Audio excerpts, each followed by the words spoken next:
السلام عليكم ورحمة الله وبركاته. بسم الله الرحمن الرحيم.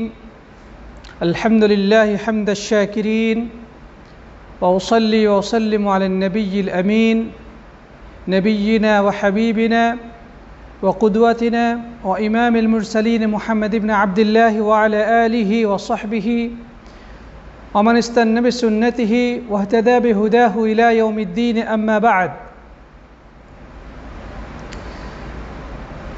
প্রশংসা, গুণগান, তারিফ এবং স্তুতি সেই মহান রাজাধিরাজ আল্লাহ সুবহানাহু ওয়া তাআলা নিমিত্তে পেশ করছি, যিনি আজকে আমাদেরকে ফেসবুক লাইভের মাধ্যমে ইসলামী শরিয়া কোর্সের লেভেল 1 এর আকীদা বিষয়ক, তাওহীদ বিষয়ক ক্লাসে উপস্থিত হওয়ার তৌফিক দান করেছেন। আসুন আমরা অন্তরস্থল থেকে সে রব্বুল আলামিনের দরবারে কালিমাতুশ শুকর তথা কৃতজ্ঞতা বাণী উচ্চারণ করি। সকলেই পড়ি আলহামদুলিল্লাহ। অতঃপর অবারিত সালাত, সালাম এবং শান্তির ধারা বর্ষিত হোক আল্লাহ সুবহানাহু ওয়া তাআলার পক্ষ থেকে এই মানব জাতির কাছে প্রেরিত মহান আদর্শ, শ্রেষ্ঠতম অনুসরণীয় অনুকরণীয় ব্যক্তিত্ব আল্লাহ রাব্বুল ইজ্জাত ওয়াল জালাল, যাকে শুধু মানুষ নয় বরং মানব দানব এছাড়া পৃথিবীতে যত মাখলুকাত রয়েছে সব কিছুর জন্য যাকে রহমত হিসেবে প্রেরণ করেছিলেন। আসুন আমরা সেই মহান নবীর প্রতি হৃদয়ের সবটুকু ভালোবাসা উজাড় করে সালাতু সালাম পেশ করি। পড়ি সাল্লাল্লাহু আলাইহি ওয়াসাল্লাম। মুহতারাম মুআজ্জাজ, প্রাণপ্রিয় দর্শক শ্রোতা, দিনী ভাই এবং বন্ধুগণ, এই মুহূর্তে যারা আমার সাথে লাইভে যুক্ত হয়েছেন তাদের সবাইকে আমি জানাচ্ছি অনেক অনেক প্রীতি, শুভেচ্ছা এবং আন্তরিক মোবারকবাদ। সেই সাথে দোয়া করছি রব্বুল আলামিন যেন আমাদের সবাইকে তার দ্বীনের জন্য কবুল এবং মঞ্জুর করে নেন। আমরা যেন আল্লাহ সুবহানাহু ওয়া তাআলার সন্তুষ্টিমূলক কার্যক্রম করে দুনিয়া থেকে বিদায় গ্রহণ করতে পারি এবং আল্লাহর পক্ষ থেকে নির্ধারিত মহাপুরস্কার জান্নাতে প্রবেশ করতে পারি এবং ভয়াবহ জাহান্নামের আগুন থেকে রক্ষা পেতে পারি। আল্লাহ তাআলা আমাদের সবাইকে সেই তৌফিক দান করুন, আল্লাহুম্মা আমিন। প্রিয় দর্শক শ্রোতা ভাই বন্ধুগণ, আমরা ইনশাআল্লাহ আজকে আমাদের তাওহীদ ক্লাসের 3টি মূলনীতির তৃতীয়তম মূলনীতি তথা মারিফাত দ্বীনুল ইসলাম বা দ্বীন ইসলাম সম্পর্কে জানা, এই বিষয়ে আলোকপাত করব এবং এরপরে আরও মৌলিক কিছু বিষয় রয়েছে, ইনশাআল্লাহ সামনে অগ্রসর হব আল্লাহ রাব্বুল আলামিন যদি তৌফিক দান করেন। তাই মূল আলোচনায় যাওয়ার পূর্বে আমি আমার প্রিয় দর্শক শ্রোতা দিনী ভাই বোনদেরকে অনুরোধ জানাবো, আপনারা দয়া করে আজকের লাইভটিকে আপনাদের পেজ, গ্রুপ বা টাইমলাইনে শেয়ার করে নিন এবং অন্যান্য ফ্রেন্ডসদেরকে মেনশন করে এই লাইভে ইনভাইট করুন। আল্লাহ তাআলা যেন সবাইকে তৌফিক এনায়েত করেন, আল্লাহুম্মা আমিন।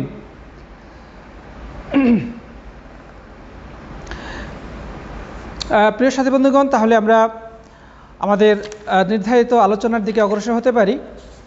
আমরা ইতিপূর্বে ধারাবাহিকভাবে আকীদা ক্লাসে 3টি মূলনীতি নিয়ে আলোচনা করছিলাম। তার মধ্যে প্রথম ছিল মারিফাতুর রব বা আল্লাহ রাব্বুল আলামিনের পরিচয়, 2 নম্বর হচ্ছে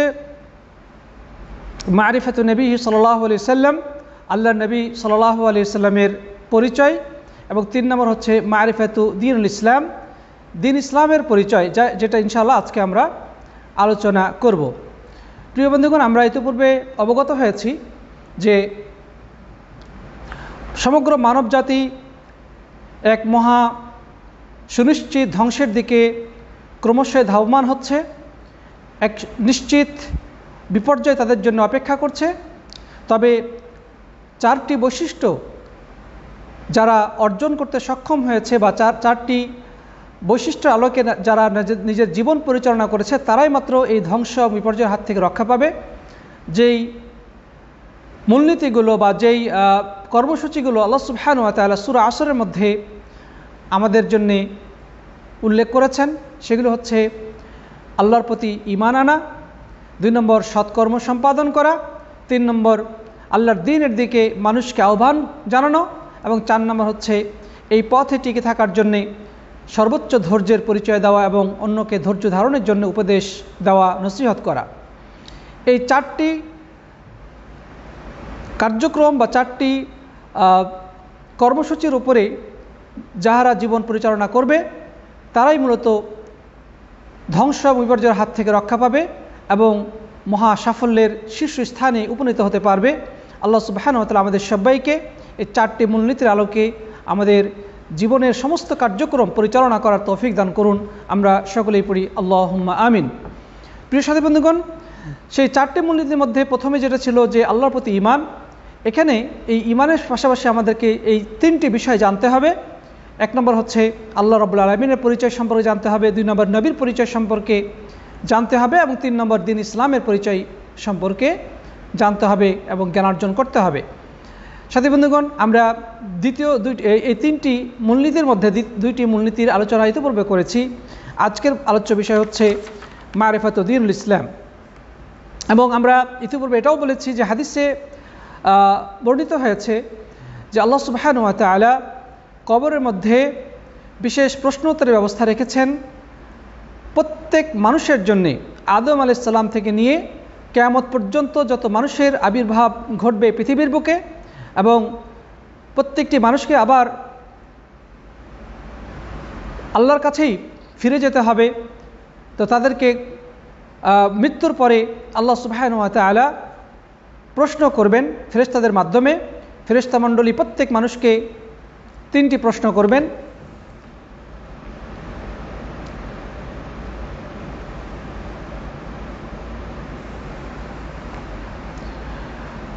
সে 3টি প্রশ্ন, 1 নম্বর হচ্ছে মার রব্বুকা, তোমার রবকে, তোমার রবের পরিচয় বলো। 2 নম্বর প্রশ্ন হচ্ছে ওমা দীনুকা, তোমার দিন কি ছিল, তোমার ধর্ম কি, তোমার জীবন আদর্শ কি ছিল, সেটা তুমি আজকে আমাদেরকে বলো, তোর সেই ধর্মের পরিচয় বলো।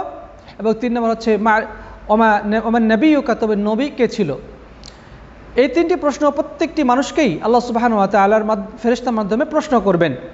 যারা প্রশ্নের উত্তর দিতে সক্ষম হবে আল্লাহ সুবহানাহু ওয়া তাআলার পক্ষ থেকে নির্দেশ দেওয়া হবে যে জান্নাতের সাথে তার কবরের কানেকশন তৈরি করে দেওয়া হবে এবং জান্নাতি বিছানা তার নিচে বিছিয়ে দেওয়া হবে এবং তাকে সেখানে আরামে ঘুমোতে বলা হবে। কিয়ামত সংগঠিত হওয়া পর্যন্ত সে আরামে ঘুমাবে এবং জান্নাতের নিয়ামত সে এখানে উপভোগ করতে থাকবে। প্রিয় বন্ধুগণ, পক্ষান্তরে যে সমস্ত কাফের, মুশরিক, মুনাফিক এই 3টি প্রশ্নের উত্তর দিতে ব্যর্থ হবে, তাদের জন্য ভয়াবহ জাহান্নামের শাস্তি অপেক্ষা করছে। জাহান্নামের সাথে তার কানেকশন তৈরি করা হবে এবং জাহান্নামের আগুনের বিছানা তার নিচে বিছিয়ে দেওয়া হবে এবং ফেরেশতা মণ্ডলী তাদেরকে ভয়াবহ শাস্তির মুখোমুখি করবেন। তো বিষয়গুলো আমরা ইতিপূর্বে আলোচনা করেছিলাম। তো যাই হোক, এই জন্য আমাদের সবাইকে প্রস্তুতি নিতে হবে সেই কবরের 3টি প্রশ্নের উত্তর দেওয়ার জন্যে। এবং সেটা শুধু প্রশ্নের উত্তর মুখস্থ করা যথেষ্ট নয়, এই 3টি প্রশ্নের উত্তর জানার পাশাপাশি সেগুলো আমাদের প্র্যাকটিক্যাল লাইফে বাস্তবায়ন ঘটাতে হবে, আমাদের বাস্তব জীবনে এটা প্রয়োগ ঘটাতে হবে। তবেই মূলত আমরা কবরে সেই 3টি প্রশ্নের উত্তর দিতে সক্ষম হব। অন্যথায় কোনো ব্যক্তি শুধু যদি পুঁথিগত বিদ্যা তথা প্রশ্ন উত্তর পরীক্ষায় পাশ করার জন্য পরীক্ষা হলে যাওয়ার আগে কিছু যেমন ছাত্র আছে যারা শুধু খালি প্রশ্ন উত্তর কোনো মতে মুখস্থ করে পরীক্ষা লিখে দিয়ে চলে আসে, বিষয়টি এরকম নয়। বরং এখানে থিওরিক্যাল নলেজের পাশাপাশি তাকে প্র্যাকটিক্যাল প্রয়োগ ঘটানোর বিষয়টি এখানে খুবই গুরুত্বপূর্ণ। সুতরাং এই 3টি বিষয় জানার পাশাপাশি এর দাবি এবং চাহিদার প্রেক্ষিতে জীবন পরিচালনা করতে হবে, বাস্তব জীবনে সেটি প্রয়োগ ঘটাতে হবে। তবেই মূলত কবরে সেই 3টি প্রশ্নের উত্তর দেওয়া সম্ভব হবে। অন্যথায় ওই মুনাফিকের মতোই বলতে হবে, হা হা লা আদ্রি কায়ুন নাস ইয়াকুল ফাকুনতু আকুল, হায় আমি জানি না, মানুষ যা বলতো আমি তাদের শুনে শুনে তাই বলতাম, এই কারণে আমার মুখ দেওয়ার প্রশ্নের উত্তর বের হচ্ছে না, বের হবে না, যতই আমরা মুখস্থ করে যাই না কেন। প্রিয় বন্ধুগণ, সুতরাং এখানে জানার পাশাপাশি আমল করা, বাস্তব জীবনে তার প্রয়োগ ঘটানোর বিষয়টি খুবই গুরুত্বপূর্ণ এবং এটা ছাড়া কোনোভাবেই মুক্তির সম্ভাবনা নেই। কবরে সেই 3টি প্রশ্নের উত্তর দেওয়াও সম্ভাবনা নেই। আল্লাহ তাআলা আমাদের সবাইকে এই 3 বিষয়ে ভালোভাবে জ্ঞান অর্জন করে সে আলোকে আমাদের জীবন গঠনের এবং জীবন পরিচালনা করার তৌফিক দান করুন, আল্লাহুম্মা আমিন। প্রিয় বন্ধুগণ, তো আল্লাহর পরিচয়, নবীর পরিচয়, আল্লাহ পরিচয়ের জন্য আমাদের তাওহীদের যে ক্লাস, আমরা ইতিপূর্বে যে তাওহীদের ক্লাস আগে করেছি, এখন করছি, এবং আমাদের এই তাওহীদ সংক্রান্ত যত ক্লাস হবে, যত পাঠ্যপুস্তক রয়েছে, যত বই পুস্তক রয়েছে, যত আলোচনা রয়েছে, এই সবই মূলত তাওহীদের সাবজেক্টটা মূলত রবের পরিচয় সংক্রান্ত। আল্লাহকে, তার পরিচয় কি, তার নাম গুণাবলী কি, কোন কাজে তিনি খুশি হন, কোন কাজে তিনি নারাজ হন, এই তাওহীদ সাবজেক্টটাই মূলত আল্লাহ সুবহানাহু ওয়া তাআলার পরিচয়ের ব্যাপারে। তারপরে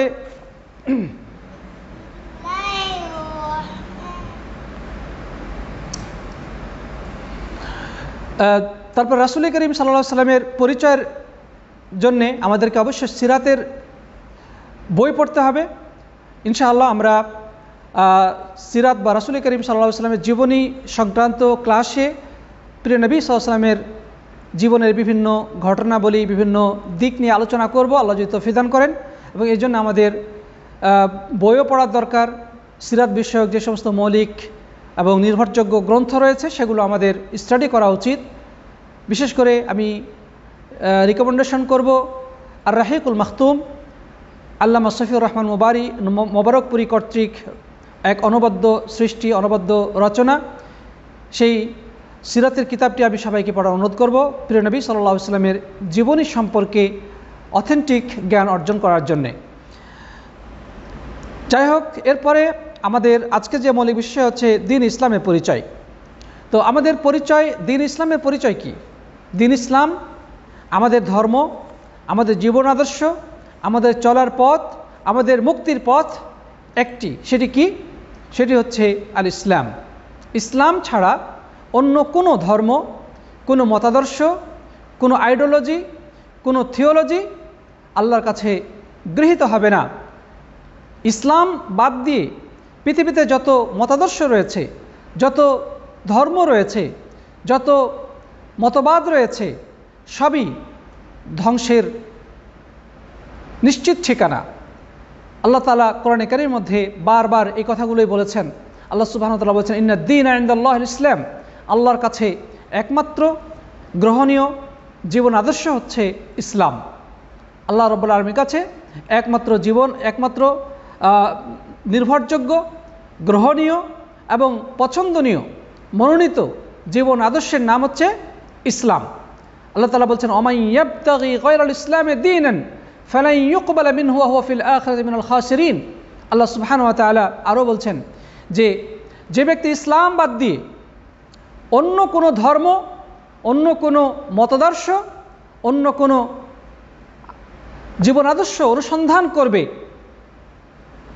আল্লাহর কাছে তা কখনোই গৃহীত হবে না এবং সে আখিরাতে হবে পথভ্রষ্ট, আখিরাতে সে হবে ক্ষতিগ্রস্তদের অন্তর্ভুক্ত। তাহলে প্রিয় বন্ধুগণ, ইসলাম হচ্ছে একমাত্র মুক্তির রাজপথ। এই রাজপথ ধরে কেউ যদি চলতে পারে, এই ঠিকানা তাকে পৌঁছে দেবে চিরশান্তির জান্নাত পর্যন্ত। আল্লাহ সুবহানাহু ওয়া তাআলা সূরা ফাতিহার মধ্যেই এ কথাই আমাদেরকে শিক্ষা দিচ্ছেন যে তোমরা সেই মুক্তির রাজপথ অনুসন্ধান করো, সেই সত্য এবং ন্যায়ের পথ অনুসন্ধান করো।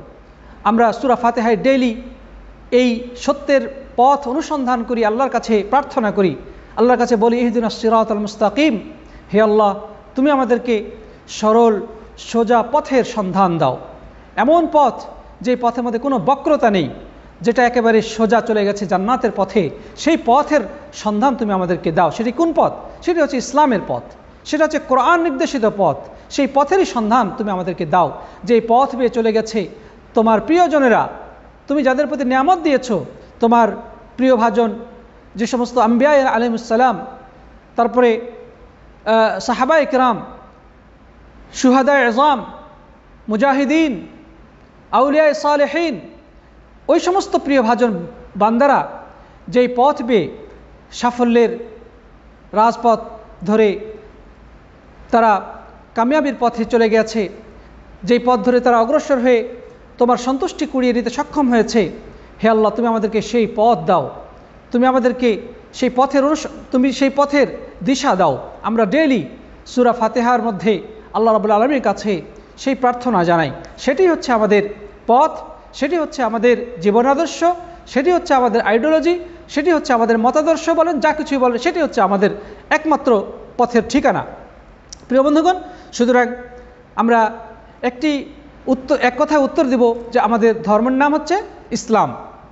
এই দিন ইসলাম দিয়েই আল্লাহ রাব্বুল আলামিন নবী এবং রাসূলদেরকে এই দুনিয়ার বুকে প্রেরণ করেছিলেন। শুধু আমাদের নবী নয়, বরং আদম আলাইহিস সালাম থেকে নিয়ে আমাদের প্রিয় নবী, শেষ নবী মুহাম্মদ রাসূলুল্লাহ সাল্লাল্লাহু আলাইহি সাল্লাম পর্যন্ত সমস্ত নবী এবং রাসূলের একটি মাত্র পথ ছিল, একটি মাত্র আহ্বান ছিল, একটি মাত্র মিশন ছিল, সেটি হচ্ছে ইসলামের এই মিশন, ইসলামের দিকে আহ্বান, আল্লাহর দিকে আহ্বান, আল্লাহর ইবাদতের দিকে আহ্বান। এছাড়া অন্য কোনো রাস্তা, অন্য কোনো মত এবং পথ তাদের ছিল না। সুতরাং প্রিয় বন্ধুগণ, আমাদের মুক্তির পথ হচ্ছে ইসলাম, আমাদের ধর্মের নাম হচ্ছে ইসলাম। আল্লাহ সুবহানাহু ওয়া তাআলা কোরআনে কারীমের মধ্যে বলছেন, সূরা আম্বিয়া এর 25 নম্বর আয়াতে, ওমা আরসালনা মিন ক্বাবলিকা মির রাসূলিন, যে হে নবী আপনার পূর্বে এমন কোন রাসূলকে আমি প্রেরণ করিনি, ইল্লা নূহি ইলাইহি, যার কাছে আমি এই ওহীর বার্তা দিই নাই যে আল্লা ইলাহা ইল্লা আনা ফা'বুদুন, যে আল্লাহ ছাড়া সত্য কোনো উপাস্য নেই, অতএব তোমরা আমার ইবাদত করো, আমার দাসত্ব স্বীকার করো।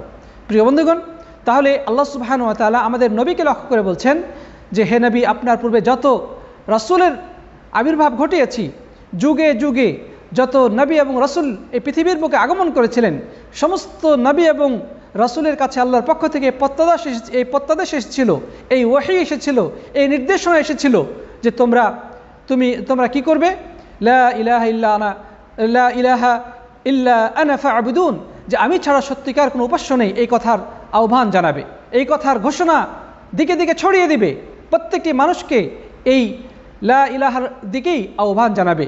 ফা'বুদুন, অতএব তোমরা কি করো, আমার ইবাদত করো, আমার দাসত্ব করো।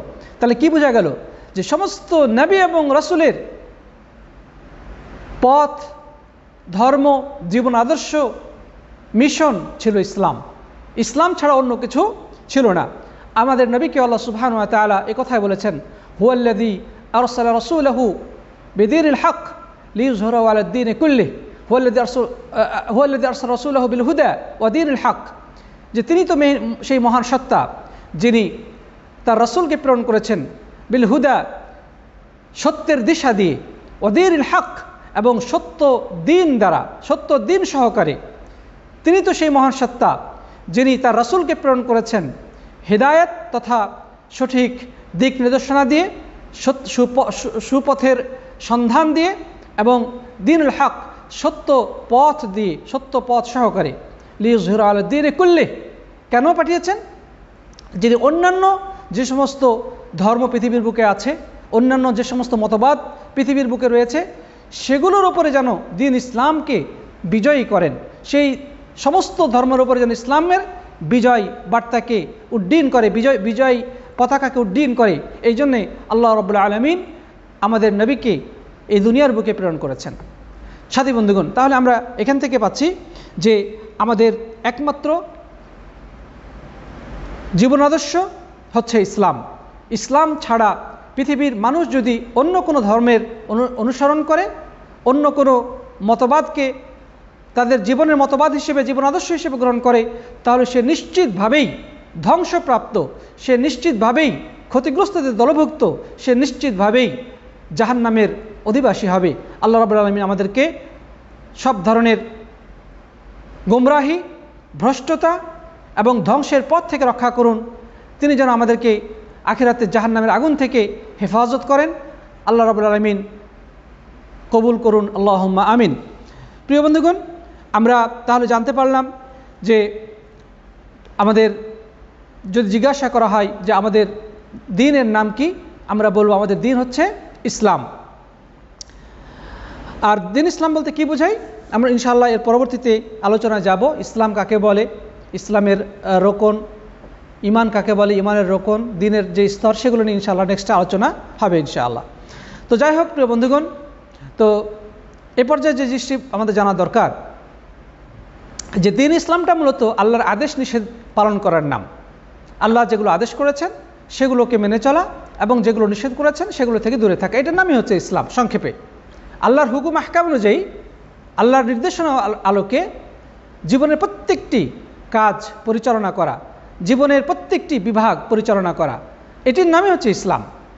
ইনশাআল্লাহ বিস্তারিত সামনে আসবে।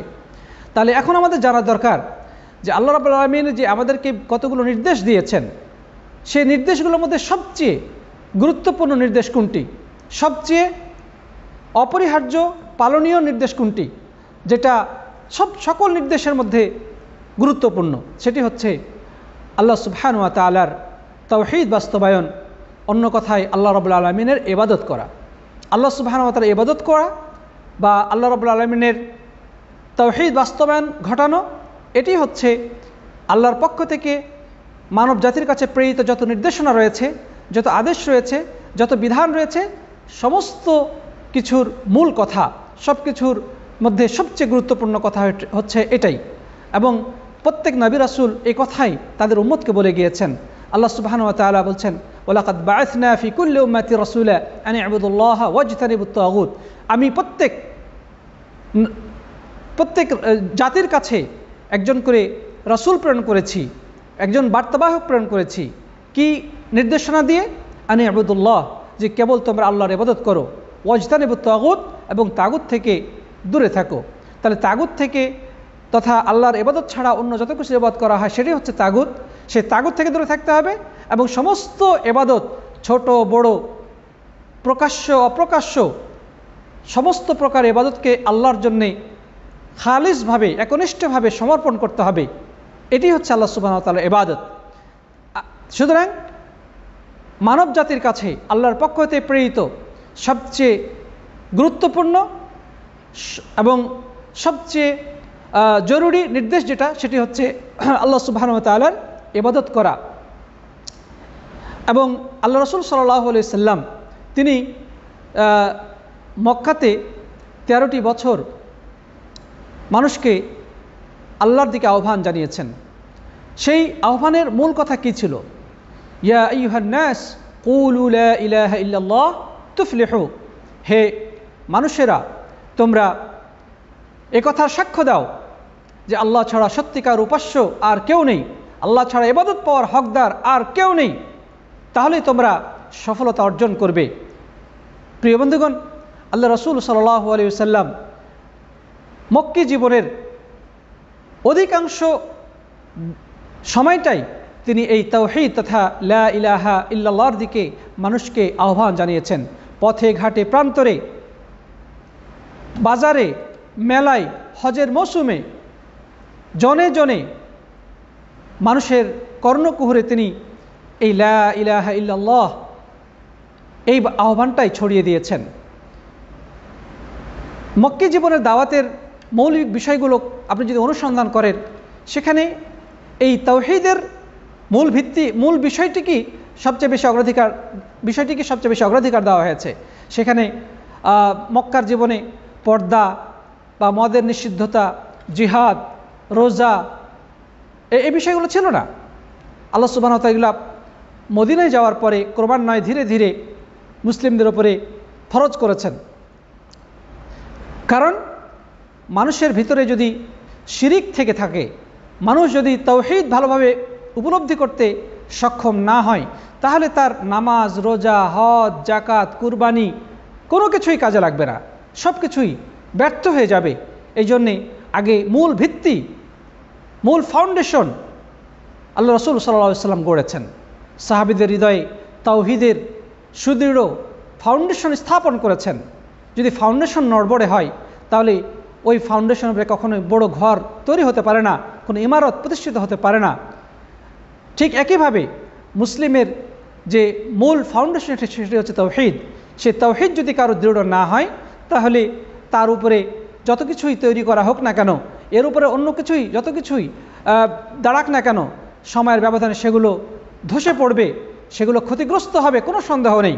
প্রিয় বন্ধুগণ, এই জন্য রাসূল আকরাম সাল্লাল্লাহু আলাইহি সাল্লাম মক্কি জীবনের 13টি বছরের অধিকাংশ সময় তিনি মানুষকে শিরিক থেকে সাবধান করেছেন এবং তাওহীদের দিকে আহ্বান জানিয়েছেন।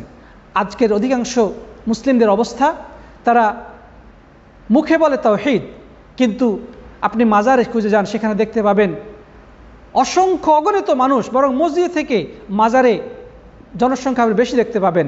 সেখানে তারা অলিয়া উলিয়ার কাছে সাহায্যের জন্যে ধর্ণা দিচ্ছে, কেউ সন্তান চাওয়ার জন্যে মাজারে ছুটে গেছে, কেউ রোগ থেকে মুক্তির জন্যে ওই দরবারের কাছে ছুটে গিয়েছে, কেউ অলিয়া উলিয়াকে খুশি করার জন্যে পশু জবাই করছে, কেউ নির্বাচনে জেতার জন্যে মাজার থেকে তাদের নির্বাচনী প্রচারণা শুরু করছে। এভাবে করে আমাদের অধিকাংশ মুসলিম সমাজের চিন্তা চেতনায়, মন মগজে শিরকের বিষয়টাই যেন ওতপ্রোতভাবে এবং কঠিনভাবে শিকড় গজে রয়েছে বা শিকড় বসে গেছে, যার কারণে আমরা নামাজ রোজা করলেও আমাদের অন্তর থেকে শিরকের যে নোংরামি সেটাকে দূর করতে পারিনি। মসজিদে নামাজ পড়ে আবার সূরা ফাতিহার মধ্যে ইয়াকা না'বুদু ওয়া ইয়াকা নাস্তাইন বলে যে হে আল্লাহ, আমরা তোমার ইবাদত করি, তোমার কাছে সাহায্য চাই। আবার ওই লোকটাই আবার ওই অলিয়া উলিয়ার কাছে গিয়ে বলে যে বাবা, তুমি আমাকে সন্তান দাও, আমার রোগ ভালো হচ্ছে না, তুমি আমাকে সুস্থতা দান করো, আমি বিপদে পড়েছি, বিপদ থেকে উদ্ধার করো আমার। এভাবে করে আজকে অধিকাংশ মানুষ মুখে যা বলে কর্মে তার উল্টাটা করে। প্রিয় ভাইরা আমার, সম্মানিত উপস্থিতি, এই জন্যে আমাদেরকে বুঝতে হবে তাওহীদের গুরুত্ব, তাওহীদের মর্যাদা উপলব্ধি করতে হবে। তাওহীদ কারো অন্তরে যদি দৃঢ়ভাবে প্রথিত না হয়, তাহলে সমস্ত ইবাদত নড়বড়ে হবে, সমস্ত ইবাদত ভণ্ডুল হয়ে যেতে পারে, ব্যর্থতায় পর্যবেসিত হতে পারে। আল্লাহ তাআলা তাই তো বলেছেন, ওয়াকাদিমনা ইলা মা আমিলু মিন আমালিন ফাজআলনাহু হাবাআন মানসুরা, আমি কিয়ামতের দিন মানুষের আমল নামার কাছে আগমন করব এবং সেগুলোকে উৎক্ষিপ্ত ধূলিকণার মতো আকাশে উড়িয়ে দেব, সেগুলো সম্পূর্ণ অর্থহীন হয়ে যাবে। কেন? ইবাদতের মধ্যে শিরকের স্পর্শ ছিল, ইবাদতের মধ্যে সুন্নাহর স্পর্শ ছিল না, অথবা সুন্নাহর সাথে বেদাতকে সংমিশ্রণ ঘটানো হয়েছিল, তাওহীদের সাথে শিরকের সংমিশ্রণ ঘটানো হয়েছিল। সুতরাং ওই ইবাদত কোনো ইবাদত নয় যে ইবাদতের মধ্যে শিরক রয়েছে, ওই ইবাদত কোনো ইবাদত নয় যে ইবাদতটা বেদাতের সাথে একাকার হয়ে গেছে। প্রিয় বন্ধুগণ, এই জন্যে আমাদেরকে অবশ্যই তাওহীদ বিষয়ক স্টাডি আরও বেশি করে করা জরুরি। আমাদের জন্য অপরিহার্য হচ্ছে আমরা অন্য কিছু বিষয় পড়ি বা না পড়ি, এই আকীদা বিষয়ক, তাওহীদ বিষয়ক, আল্লাহ সুবহানাহু ওয়া তাআলার ইবাদত বিষয়ক, লা ইলাহা ইল্লাল্লাহ অর্থ বিষয়ক এই পড়াগুলোকে আমাদের বেশি গুরুত্বের সাথে পড়া উচিত এবং এর পিছনে আরও বেশি করে সময় এবং শ্রম ব্যয় করা উচিত। আল্লাহ তাআলা আমাদের সবাইকে তৌফিক দান করুন, আল্লাহুম্মা আমিন। তার দ্বিতীয় প্রশ্ন উত্তর আমরা পেয়ে গেলাম যে আল্লাহ রাব্বুল আলামিন আমাদেরকে যত আদেশ করেছেন, সমস্ত আদেশের মধ্যে শ্রেষ্ঠতম আদেশ হচ্ছে কি করা? আল্লাহ রাব্বুল আলামিনের তাওহীদ বাস্তবায়ন করা, অর্থাৎ সমস্ত প্রকার ইবাদত, ছোট বড়, প্রকাশ্য অপ্রকাশ্য, নিরঙ্কুশভাবে আল্লাহর জন্যে সাব্যস্ত করা। আল্লাহ তাআলা বলছেন, ওমা উমিরু ইল্লা লিয়াবুদুল্লাহ মুখলিসিনা লাহুদ্দিন, যে মানুষকে তো আদেশ করা হয়েছে যে তারা যেন খালিস বা একনিষ্ঠভাবে দ্বীনের সমস্ত কার্যক্রমকে, দ্বীনের সমস্ত বিষয় আশাকে আল্লাহর জন্যে সাব্যস্ত করে দেয়। প্রিয় বন্ধুগণ, সুতরাং আমরা এখান থেকে বুঝতে পারলাম আল্লাহর পক্ষ থেকে মানব জাতির কাছে যত আদেশ রয়েছে সবগুলো আদেশের মধ্যে শ্রেষ্ঠ আদেশ কোনটি, সবচেয়ে গুরুত্বপূর্ণ আদেশ কোনটি। তারপরে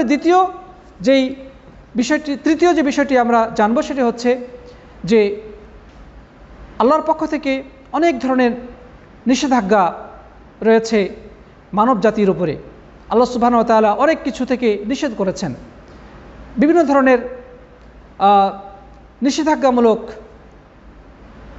ওয়াহী আল্লাহর পক্ষ থেকে মানব জাতির কাছে এসেছে। তো সমস্ত নিষেধের মধ্যে সবচেয়ে কঠিনতম নিষেধ কোনটি? সমস্ত আল্লাহর পক্ষ থেকে নিষিদ্ধ বিষয়ের মধ্যে সবচেয়ে নিষিদ্ধ বিষয় কোনটি? এবং যেই নিষিদ্ধ কাজে কেউ লিপ্ত হলে আল্লাহ সুবহানাহু ওয়া তাআলা অঙ্গীকার করেছেন যে তাকে তিনি ক্ষমা করবেন না। যেই নিষিদ্ধ কাজে লিপ্ত হলে আল্লাহ তাআলা বলেছেন তার অতীতের সমস্ত আমলকে বরবাদ করে দেওয়া হবে, যেটি হচ্ছে সবচেয়ে বড় অপরাধ। এমন কোন নিষেধাজ্ঞা যাতে লিপ্ত হলে আল্লাহ রাব্বুল আলামিন চিরকালের জন্য জান্নাত হারাম করে দেবেন, এমন কোন নিষেধাজ্ঞা যাতে লিপ্ত হলে আল্লাহ তাআলা চিরকালের জন্যে জাহান্নাম অবধারিত করে দেবেন। প্রিয় বন্ধুগণ, সেটা অবশ্যই আপনারা জানেন বা জানার কথা, সেটি হচ্ছে শিরক। আল্লাহর পক্ষ থেকে মানব জাতির কাছে যত ধরনের নিষেধাজ্ঞা রয়েছে, সবচেয়ে কঠিন, সবচেয়ে ভয়াবহ, সবচেয়ে বড়, সবচেয়ে অমার্জনীয় অপরাধ হচ্ছে আল্লাহর সাথে শিরক করা। আল্লাহ তাআলা তাই তো সূরা নিসার 48 নম্বর আয়াতে বলছেন, ইন্নাল্লাহা লা ইয়াগফিরু আন ইউশরাকা বিহি ওয়া ইয়াগফিরু মা দুনা যালিকা লিমান ইয়াশা। নিশ্চয় আল্লাহ রাব্বুল আলামিন তার সাথে শিরক তথা অংশী স্থাপন করাকে ক্ষমা করবেন না, এবং এই শিরকের নিচে যত ধরনের অপরাধ রয়েছে, গুনাহ রয়েছে, পাপাচার রয়েছে, যাকে খুশি আল্লাহ সুবহানাহু ওয়া তাআলা ক্ষমা করে দেবেন। তাহলে এখান থেকে দ্ব্যর্থহীন ভাষায় আল্লাহ সুবহানাহু ওয়া তাআলা ঘোষণা করলেন যে পাপের বিভিন্ন প্রকারভেদ রয়েছে। মানুষ পাপ করবে, এটি স্বাভাবিক। পাপের মধ্যে ছোট পাপ, বড় পাপ, নানা ধরনের পাপ রয়েছে, কিন্তু সবচেয়ে টপ লিস্ট যে পাপ সেটি কি? সেটি হচ্ছে আল্লাহর সাথে শিরক করা। রাসূল করিম সাল্লাল্লাহু আলাইহি ওয়াসাল্লাম বললেন, আলা উখবিরুকুম বিআকবারিল কাবায়ের? ক্বালু বালা ইয়া রাসূলুল্লাহ, ক্বালা আল ইশরাকু বিল্লাহ। আল্লাহ সুবহানাহু ওয়া তাআলা আমাদের নবীকে যেই মহান দায়িত্ব দিয়ে প্রেরণ করেছিলেন, স্বভাবতই তিনি তার উম্মতকে সে বিষয়ে বেশি গুরুত্ব দিবেন। রাসূল করিম সাল্লাল্লাহু আলাইহি ওয়াসাল্লাম সাহাবীদেরকে লক্ষ্য করে বললেন যে আমি কি তোমাদেরকে বলবো না যে সবচেয়ে বড় পাপ কোনটি, সবচেয়ে বড় অন্যায় কোনটি, সবচেয়ে বড় গুনাহ কোনটি? সাহাবাগণ বললেন যে বলুন হে আল্লাহর রাসূল, আল্লাহর কাছে সবচেয়ে বড় পাপ কোনটি, সবচেয়ে ঘৃণ্য অন্যায় কোনটি? নবী আকরাম সাল্লাল্লাহু আলাইহি ওয়াসাল্লাম এক কথায় জবাব দিলেন, আল ইশরাকু বিল্লাহ, আল্লাহর সাথে শিরক করা, আল্লাহর সাথে শিরক করা। রাসূল করিম সাল্লাল্লাহু আলাইহি ওয়াসাল্লাম সাহাবীদেরকে লক্ষ্য করে বললেন, ইজতানিবুস সাবআল মুবিকাত। ক্বালু ওয়া মা হুন্না ইয়া রাসূলুল্লাহ। আল্লাহ রাসূল সাল্লাল্লাহু আলাইহি ওয়াসাল্লাম বলছেন সাহাবীদেরকে লক্ষ্য করে যে তোমরা 7টি ধ্বংসাত্মক কাজ থেকে সতর্ক হও, 7টি ধ্বংসাত্মক কাজের বিষয়ে তোমরা সর্বোচ্চ সাবধান হয়ে যাও। সাহাবাগণ বললেন যে হে রাসূল, সেগুলো কি? তিনি বললেন সেই 7টি ধ্বংসাত্মক কাজের মধ্যে সবচেয়ে বড় ধ্বংসাত্মক কাজ হচ্ছে আশিরকু বিল্লাহ, আল্লাহর সাথে শিরক করা, আল্লাহর সাথে শিরক করা। আল্লাহ তাআলা আরও বললেন, লা ইন আশরাকতা লা ইয়াহবাতান্না আমালুক। আল্লাহ সুবহানাহু ওয়া তাআলা সরাসরি আমাদের নবীকে ধমক দিয়ে বলছেন, আমাদের নবীকে লক্ষ্য করে তিনি বলছেন যে লা ইন আশরাকতা, হে নবী, আপনি যদি শিরক করেন, আপনার দ্বারা যদি শিরকি কোনো কাজ সংঘটিত হয়ে যায়, তাহলে জেনে রাখুন লা ইয়াহবাতান্না আমালুক, তাহলে তিনি আপনার সমস্ত আমল বরবাদ করে দেবেন, সমস্ত আমল ধ্বংস করে দেবেন। সুবহানাল্লাহ। আল্লাহর নবীকে লক্ষ্য করে স্বয়ং আল্লাহ রাব্বুল আলামিন সতর্ক করছেন যে হে নবী, আপনি যদি আপনার রবের সাথে অন্য কাউকে শরীক করেন, শিরকি কর্মকাণ্ডে আপনি লিপ্ত হন, তাহলে জেনে রাখবেন আপনার সমস্ত আমলকে বরবাদ করে দেওয়া হবে। আল্লাহু আকবার। প্রিয় সাথী বন্ধুগণ, তাহলে আমাদের বুঝতে আর বাকি নেই যে আল্লাহর পক্ষ থেকে মানব জাতির কাছে সবচেয়ে বড়, সবচেয়ে ভয়াবহ, সবচেয়ে কঠিনতম যে নিষেধাজ্ঞা সেটি হচ্ছে শিরক থেকে দূরে থাকা। শিরকের মতো কোনো ধরনের কর্মকাণ্ডে লিপ্ত হওয়ার কোনো সুযোগ নেই, চাই সেটা বড় হোক, সেটা ছোট হোক। বড় শিরক, ছোট শিরক, সকল প্রকার শিরক থেকে আমাদেরকে সাবধানতা অবলম্বন করতে হবে। আমাদের কথার মাধ্যমে কোনো শিরকি কথা উচ্চারিত হয় কিনা, আমাদের কার্যক্রমের মধ্যে কোনো ধরনের শিরকের সংস্পর্শ আছে কিনা, আমার আমল নামার মধ্যে, আমার আমলের মধ্যে কোনো ধরনের শিরকি আমল মিশ্রিত আছে কি না আমাকে আপনাকে অবশ্যই জাস্টিফাই করতে হবে, আমাকে আপনাকে অবশ্যই এটা অনুসন্ধান করতে হবে, খোঁজ নিতে হবে এবং সর্বোচ্চ সতর্কতার সাথে খুঁজে দেখতে হবে যে কোথাও কোনো শিরকের সংস্পর্শ আছে কি না। অনেক সময় আমরা কথা বলার সময় শিরকি কথাবার্তা বলে ফেলি। আমরা আমলের ক্ষেত্রে শিরকি আমলে লিপ্ত হয়ে যায়, শিরকি কর্মকাণ্ড আমরা করে ফেলি। সুতরাং আমাকে আপনাকে প্রত্যেকেই জ্ঞানের আলোকে যাচাই বাছাই করতে হবে, অনুসন্ধান করতে হবে, আত্মসমালোচনা করতে হবে, নিজের আমলের ব্যাপারে খোঁজ নিতে হবে, নিজের কথাগুলোকে কোরআন হাদিসের আলোকে মিলিয়ে দেখতে হবে, নিজের আমলগুলোকে কোরআন হাদিসের আলোকে মিলিয়ে দেখতে হবে যে কোথাও কোনো শিরক আছে কিনা, ছোট শিরক অথবা বড় শিরক। যদি থাকে তৎক্ষণাৎ আল্লাহর কাছে তওবা করে সেখান থেকে নিজেকে সর্বান্তকরণে দূরে সরিয়ে নিতে হবে এবং তাওহীদ ভিত্তিক জীবন গড়ার প্রত্যয় গ্রহণ করতে হবে। অন্যথায় মুক্তির কোনো সম্ভাবনা নেই। শিরকের মতো ভয়াবহ অপরাধে লিপ্ত থেকে যদি আমরা পাহাড় সমানও নেকির কাজ করি, আল্লাহর কাছে সেটা একটা ফাটা পয়সার সমানও দাম নেই, সম্পূর্ণ বৃথা এবং পণ্ডশ্রম হিসেবে সে আমলগুলো গণ্য হবে, আল্লাহর কাছে কোনো মূল্য পাওয়া যাবে না। প্রিয় সাথী বন্ধুগণ, সুতরাং আমরা 3 নম্বর যে বিষয়টি জানলাম সেটি হচ্ছে আল্লাহর পক্ষ থেকে মানব জাতির কাছে যত ধরনের নিষেধাজ্ঞা রয়েছে সেগুলোর মধ্যে সবচেয়ে কঠিন, ভয়াবহ এবং সবচেয়ে বৃহৎ যে নিষেধাজ্ঞা সেটি হচ্ছে শিরক। শিরকে কর্মকাণ্ডে লিপ্ত হওয়া যাবে না। আল্লাহ রাব্বুল আলামিনের কাছে দোয়া করি তিনি যেন আমাদেরকে শিরকের মতো এই ভয়াবহ অপরাধ থেকে আত্মরক্ষা করার তৌফিক দান করেন। আল্লাহুম্মা আমিন। তো এভাবে আমরা সাথী বন্ধুগণ 3টি মূলনীতি সম্পর্কে মৌলিক কিছু বিষয়ে জানলাম। আল্লাহর পরিচয়, যেটার জন্যে তাওহীদ ব্যতিরিকে তাওহীদ বিষয়ক সিলেবাস, তাওহীদ বিষয়ক পড়াশোনা, তাওহীদ বিষয়ক বই পুস্তক, তাওহীদ বিষয়ক আলোচনা, এগুলো ছাড়া কোনো বিকল্প নেই। আমরা যত বেশি তাওহীদের প্রতি গুরুত্ব দেব, তাওহীদ বিষয়ক পড়াশোনার প্রতি মনোযোগী হব, তত বেশি আমরা রবের পরিচয় সম্পর্কে জানতে পারব। আর দ্বিতীয় যে বিষয়টি সেটি হচ্ছে মারিফাতুন নবী সাল্লাল্লাহু আলাইহি ওয়াসাল্লাম, আল্লাহ নবী সাল্লাল্লাহু আলাইহি ওয়াসাল্লাম সম্পর্কে জ্ঞান অর্জন করা বা জানা। এটার জন্য আমরা সিরাত বিষয়ক বই পুস্তক বেশি করে পড়ব, সিরাত বিষয়ক আলোচনা শুনব বা সিরাত বিষয়ক বিভিন্ন সিলেবাস বা ইত্যাদি বিভিন্ন বিষয় বিভিন্ন ক্ষেত্রে থেকে আমরা জ্ঞান অর্জন করার চেষ্টা করব। আর 3 নম্বর যেটি হচ্ছে সেটি হচ্ছে দ্বীন ইসলাম সম্পর্কে। আর দ্বীন ইসলামটা মূলত আল্লাহর আদেশ এবং নিষেধের নাম। আমাদেরকে আল্লাহর আদেশগুলো জানতে হবে, নিষেধগুলো কী সেগুলোও জানতে হবে, সবচেয়ে বড় আদেশ কোনটা সেটাও জানতে হবে, সবচেয়ে কঠিনতম নিষেধ কোনটা সেটাও জানতে হবে। এভাবে করে যদি আমরা জ্ঞান অর্জন করি এবং সেগুলো নিজেরা আমল করি, মানুষকে এদিকে আহ্বান জানাই এবং এই পথে ধৈর্য ধারণ করতে পারি, তাহলে আমরা ধ্বংসের হাত থেকে রক্ষা পাবো।